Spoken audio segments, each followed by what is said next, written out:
শুভ সকাল বন্ধুরা। তো আজকে চলে আসলাম এই যে চিংড়ি মাছের মালাইকারি রান্না করব।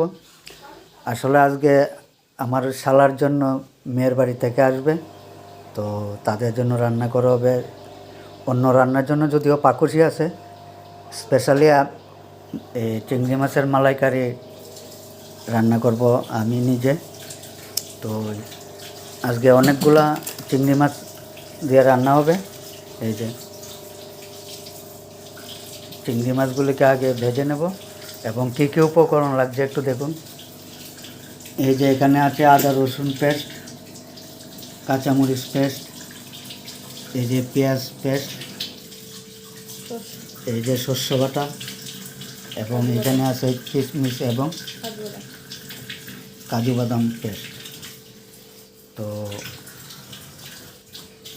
আর এই যে মিললে এখানে আছে এই যে নারকেল কুড়ানো কুড়িয়ে তার থেকে দুধ বের করে নিলাম, এই দুধটা দিয়ে রান্না করা হবে। তো ততক্ষণে আপনারা সঙ্গে থাকুন। এখন চিংড়ি মাছগুলোকে একটু ভেজে নেব। তো এই যে বন্ধুরা, হয়ে গেছে আমার চিংড়ি মাছগুলি ভাজি করা। এই যে লাল লাল করে খুব সুন্দর করে ভেজে নিয়েছি। তো এখন চলে যাব রান্নায়।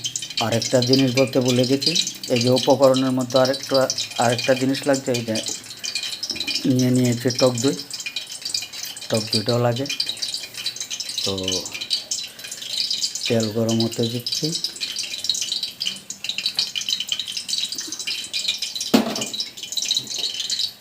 চিংড়ি মাছগুলো খুব সুন্দর হয়েছে ভাজা।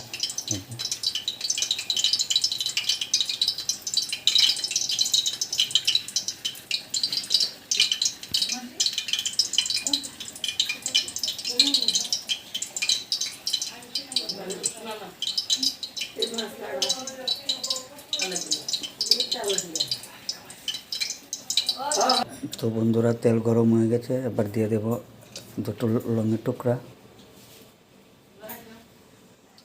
কয়েকটা লং, গোলমরিচ,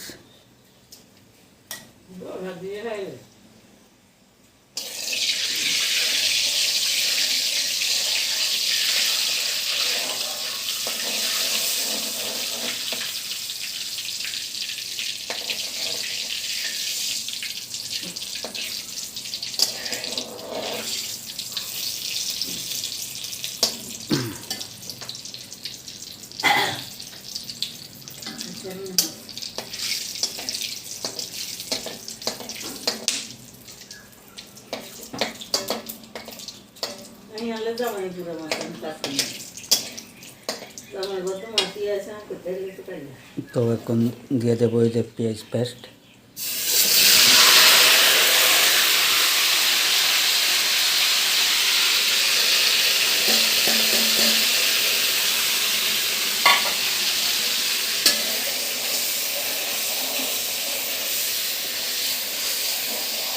পেঁয়াজগুলি খুব সুন্দর করে একদম ভেজে শুকিয়ে নেব।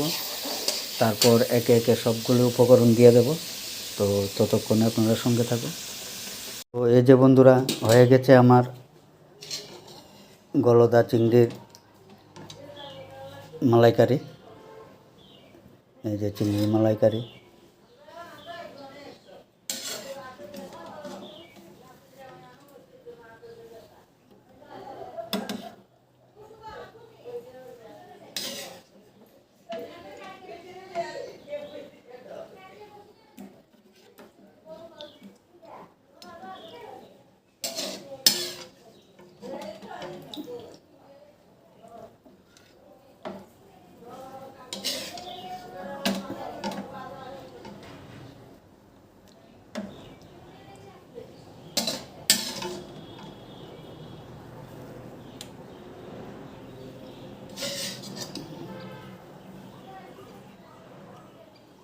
এই যে গ্রেভিটা কত সুন্দর হয়েছে দেখতে।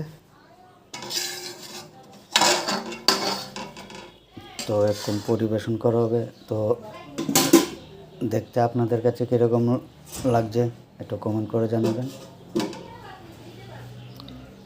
ধন্যবাদ সবাইকে।